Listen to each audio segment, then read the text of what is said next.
नमस्ते साथीहरू, मेरो युट्युब च्यानलमा यहाँलाई स्वागत छ। आज म नयाँ आउन लागेको आइपिओको बारेमा यहाँलाई जानकारी दिनेछु।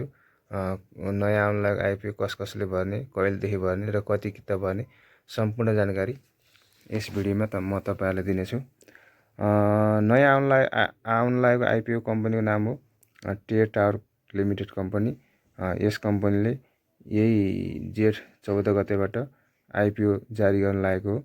यस कम्पनीले रु 100 का दरले 32,50,50,519 रुपैयाँ बराबरको 32,96,505.19 किता सेयर निष्कासन गर्न लागेको हो। यस कम्पनीको आइपिओमा न्यूनतम 10 कितादेखि अधिकतम 1000 कितासम्म आवेदन दिन पाइन्छ। त्यस्तै यस कम्पनीको आइपिओमा जेठ 19 गतेसम्म आवेदन दिन सकिनेछ।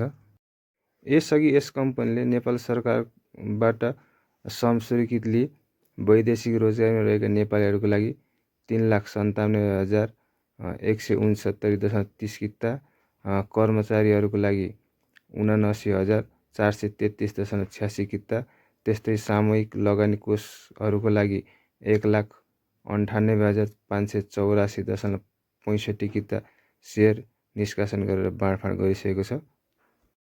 लक्ष्मी सनराइज क्यापिटल लिमिटेडलाई यस कम्पनीले बिक्री प्रबन्धक तोकेको छ। यस कम्पनीको आइपिओमा लगानीकर्ताले नेपाल धितोपत्र बोर्डबाट स्वीकृति प्राप्त गरेका सम्पूर्ण आस्वा सदस्य बैंक तथा वित्तीय संस्था र तिनका तोकिएका शाखा कार्यालयहरू तथा सिडिएससी एन्ड क्लियरिङ लिमिटेडबाट निर्माण गरिएको सफ्टवेयर मेरो सेयरबाट अनलाइन प्रयोग गरी आस्वा प्रणाली मार्फत आवेदन दिन सक्नेछन्।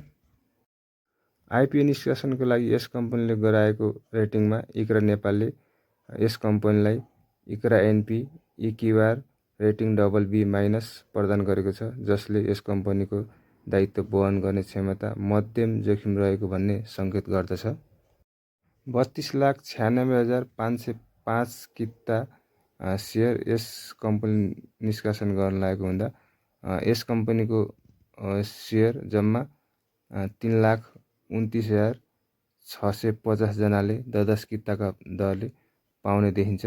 त्यसकारण यस कम्पनीको आइपिओमा 10 किता भन्दा बढी नभर्दा हुने देखिन्छ, किनभने अहिले यस कम्पनीको आइपिओमा लगभग 17-18 लाख जना आवेदकले आवेदन दिन सक्नेछन्। त्यसकारण धेरै पैसा हालेर पैसा फ्रिज भएर बस्नुभन्दा 10 किता भर्दा हुने देखिन्छ। साथीहरू, भिडियो कस्तो लाग्यो? भिडियो मन परेमा मेरो च्यानललाई सब्स्क्राइब गर्न नबिर्सिनु र लाइक सेयर पनि गरिदिनु होला। हस्त, धन्यवाद।